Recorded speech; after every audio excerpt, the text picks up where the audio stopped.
누가복음 12장 49절에서 59절까지입니다. 요즘 기사를 통해서 보면 남북 관계가 심상치가 않습니다. 물론 이전부터도 계속 쭉 그래왔지만 미국에 와서 밖에 나와서 한국을 보는 정세가 조금 걱정스럽기도 합니다. 대한민국은 표방하는 것이 평화입니다. 민주주의의 평화를 표방합니다. 반면에 북한은 무력적인 어떤 도발과 또 무력적인 어떤 통일을 북한은 표방하고 있습니다. 그래서 항상 북한은 싸우려고 하고, 대한민국은 남한은 그것을 좀 평화적으로 잘 해결을 하려고 합니다. 미국도 표방하는 바는 평화입니다. 그런데 미국은 그 평화를 표방하지만 여러 나라의 군사를 파병하기도 합니다. 이유는 표방은 평화이지만 그 평화를 쟁취하기 위해서는 싸움이 불가피하다는 겁니다.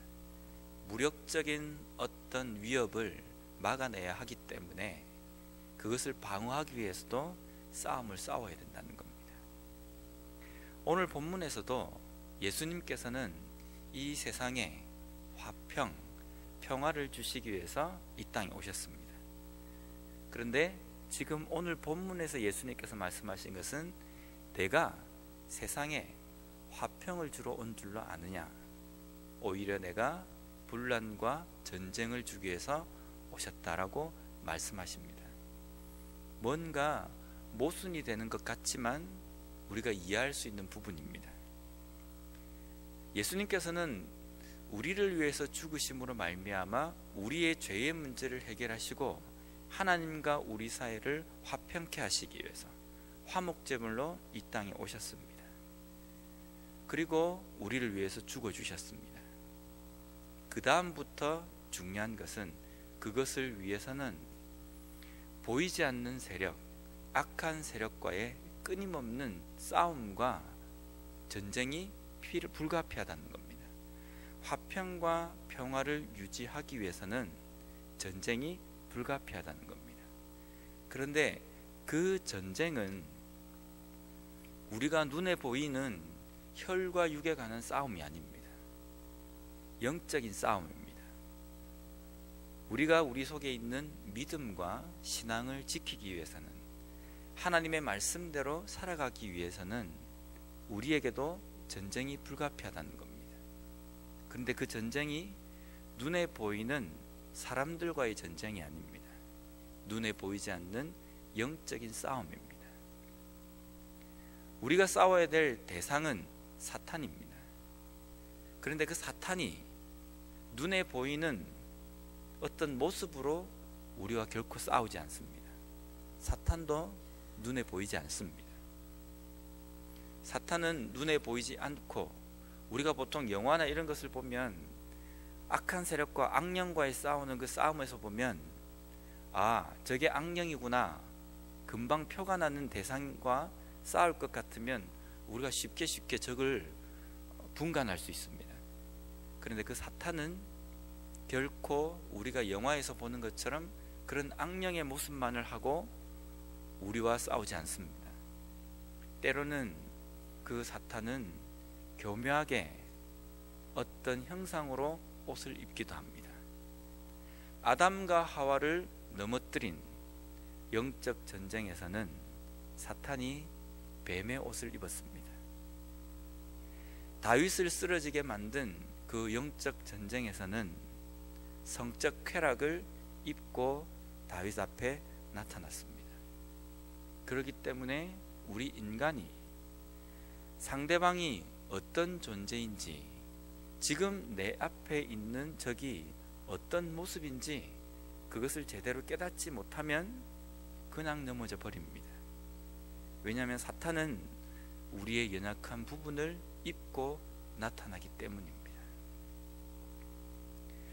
우리가 이런 적이라고 한다면 사탄이 과연 내 앞에서 영적 싸움을 싸우기 위해서 어떤 옷을 입고 내 앞에는 주로 나타날 것인지 우리는 좀 다시 한번 생각해야 합니다. 나는 주로 어떤 부분에 연약한 존재인가? 나의 약점은 어떤 부분인가? 라는 겁니다. 이제 그 적이 사탄이라고 한다면 그 적에게 우리는 검을 휘둘러야 합니다. 예수님께서도 그 검을 우리 손에 쥐어주셨습니다. 근데 그 검을 휘두를 때에 그 휘두르는 대상이 우리 자신이 될 수도 있습니다.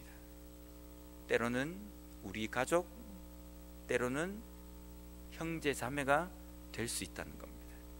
그래서 예수님께서는 그 대상이 가족이 될 수도 있고 형제 자매가 될 수도 있고 이웃 지체가 될 수도 있다는 것을 미가서 7장 6절의 말씀을 인용하셨습니다.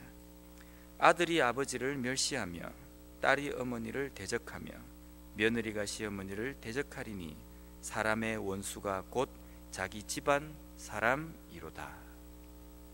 영적인 싸움에서는 우리에게 가장 약한 부분을 건드리기 때문에 그 대상이 어떤 대상이 될지 모릅니다. 심지어는 나 자신도 될 수 있다는 겁니다. 그런데 우리가 그 적에게 휘두르는 이 검은 상대방을 치명타를 입히는 그런 검이 아닙니다. 일반적인 칼은 상대방에게 휘두르면 치명타를 입힙니다. 상처를 입힙니다. 그런데 우리가 휘둘려야 하는 그 검은 그 휘두름으로 말미암아 사람을 구원할 수 있습니다. 헤어나올 수 없는 그 구렁텅이에서 온전한 길로 인도할 수 있는 그러한 검입니다. 근데 그 검을 우리는 반드시 휘둘러야 합니다. 왜 휘둘러야 하냐면 휘두르지 않으면 우리가 당하기 때문입니다. 내가 거기에서 무너지기 때문입니다. 나만 무너지는 것이 아니라 나와 함께 신앙생활을 하며 교제하고 있는 나의 가족, 나의 형제자매, 때로는 지체가 그 영적 전쟁에서 함께 무너지기 때문에 그것을 위해서 우리는 그 검을 휘둘러야 합니다. 그 휘두를 때에 어떤 부분에 우리가 휘둘러야 하는지 잘 깨달아야 합니다. 나의 연약한 부분입니다. 나의 약점입니다. 때로는 우리가 하나님 앞에 하나님, 우리의 생명도 하나님을 위해서 다 버리겠습니다. 이런 고백을 합니다. 그런데 실제 우리의 신앙생활에서는 목숨은커녕 조금만 내가 불편함이 있다고 한다면, 조금만 내가 어떤 손해가 입는다고 한다면, 조금만 내가 나 자신이 입지가 굳혀지지 않는다고 한다면 상당히 심기가 불편해집니다.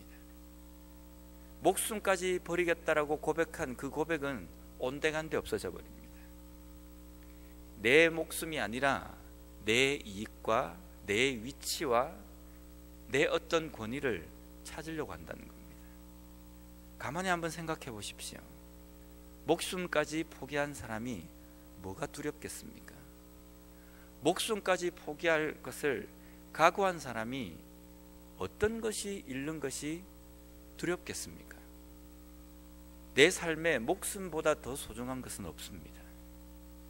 그런데 그것까지 포기한 그리스도인들이 오늘날 신앙생활 하면서 목숨은 둘째치고 조금만 내 삶 속에 어떤 것이 잃을 것 같은 상황이 되면 못 견뎌하고 그 길을 걸어가려고 하지 않는다는 겁니다.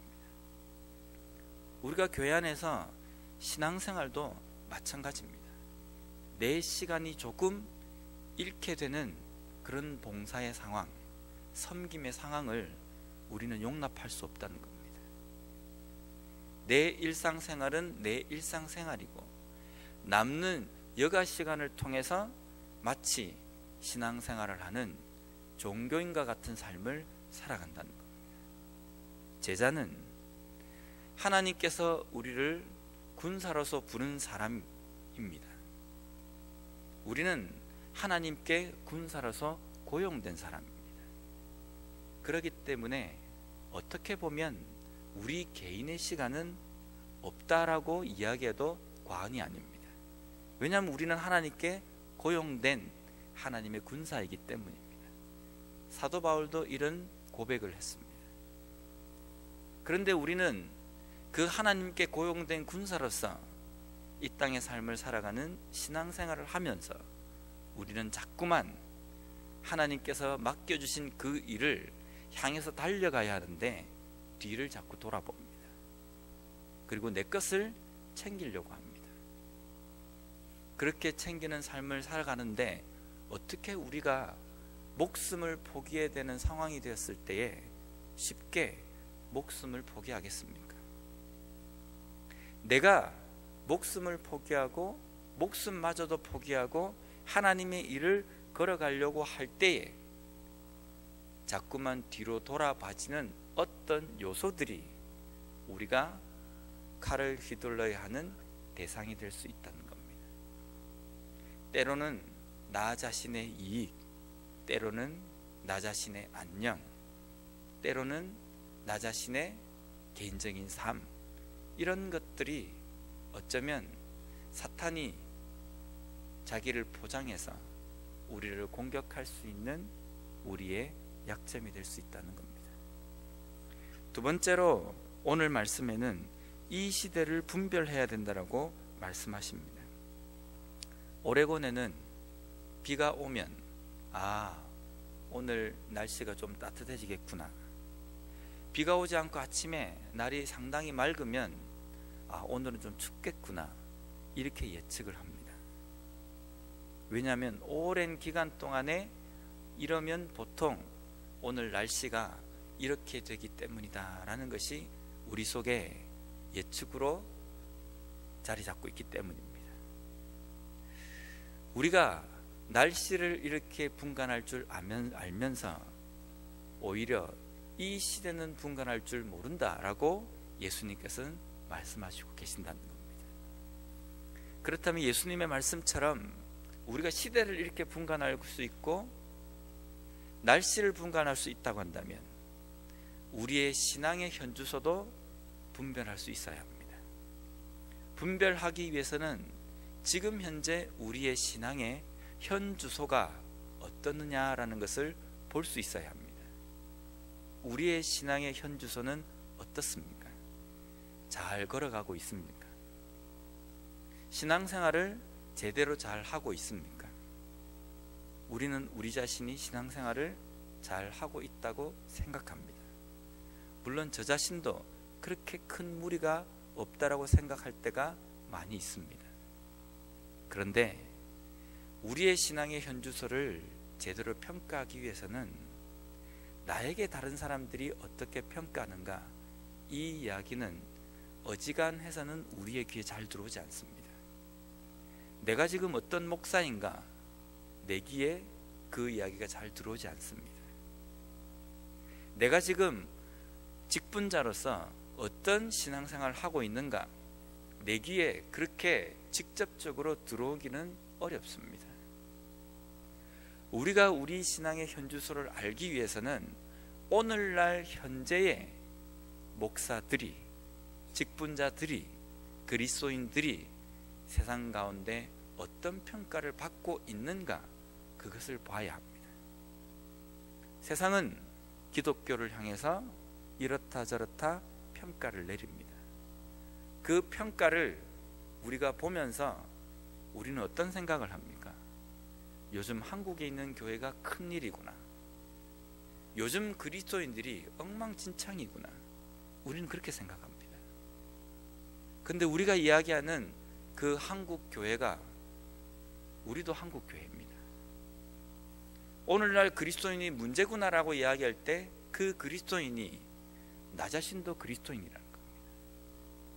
오늘날 한국에 있는 목사들이 엉망진창이구나, 저도 목사라는 겁니다. 그러면 그 평가가 한국에 있는 어떤 몇몇 교회가, 어떤 몇몇 직분자가, 몇 명의 소수의 그리스도인에게만 내리는 평가가 아니라 우리 자신에게 내리는 평가라는 겁니다. 그 내리는 평가기 때문에 나는 그 삶 속에 없다라는 생각보다는 내 삶 속에 그러한 모습이 없는지를 샅샅이 뒤져야 합니다. 뒤져야지만이 이 시대를 분간하는 눈을 뜰 수 있습니다. 이 시대를 분간하고 나의 신앙의 현주소를 알아야지만이 어떻게 내가 고쳐 나가야 할지를 우리는 알 수 있다는 겁니다. 그런데 우리는 이러한 삶에 민감하지 못하고 분별하지 못하는 세대에 살고 있습니다. 그런 세대에 살면서 세상이 우리에게 내리는 평가를 보면서 이것은 나에게 내리는 평가가 아니라고 생각하며 하루하루를 살아가고 있다는 겁니다. 이러한 삶을 예수님은 고소를 당해서 법정에 고소인과 함께 가고 있는 사람으로 비유하셨습니다.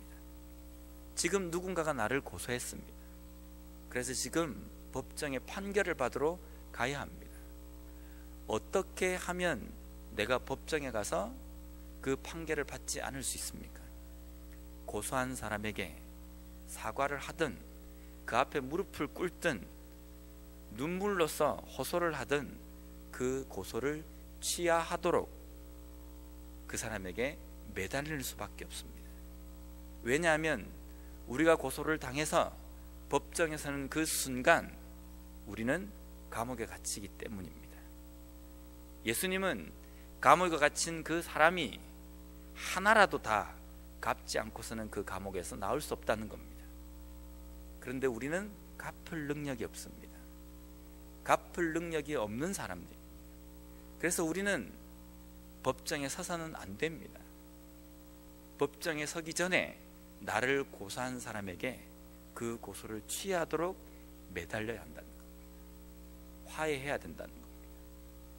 그런데 우리는 지금 고소를 한 그 사람과 법정에 가고 있음에도 당당합니다. 나는 잘못한 것이 없다라고 그렇게 하며 고소한 사람과 법정에 가는 모습이라는 겁니다.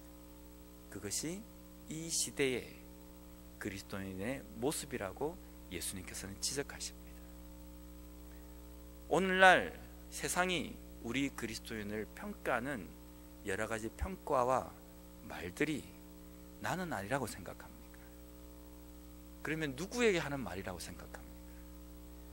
몇몇 소수 때문에 세상이 그리스도인을 그렇게 본다고 생각하십니까? 결코 그렇지 않습니다. 우리도 거기에 원인 제공을 하고 있습니다. 왜냐하면 오늘날 그리스도인이 바로 우리이기 때문입니다. 오늘날 교회가 우리 교회이기 때문입니다. 이 시대를 분간할 수 있어야 합니다. 지금 현재 교회와 그리스도인이 어떤 삶을 살아가고 있는지, 어떠한 길을 달려가고 있는지 바로 보면 우리 삶에서 어떤 부분을 고쳐 나가야 하고 어떤 부분을 돌이켜야 할지를 제대로 볼 수 있다는 겁니다. 오늘 하루를 우리에게 하나님께서 새롭게 주셨습니다.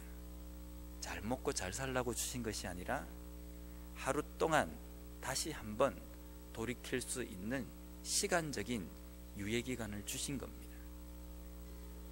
어떻게 살아야 하겠습니까? 최대한 민감하게 살아야 합니다.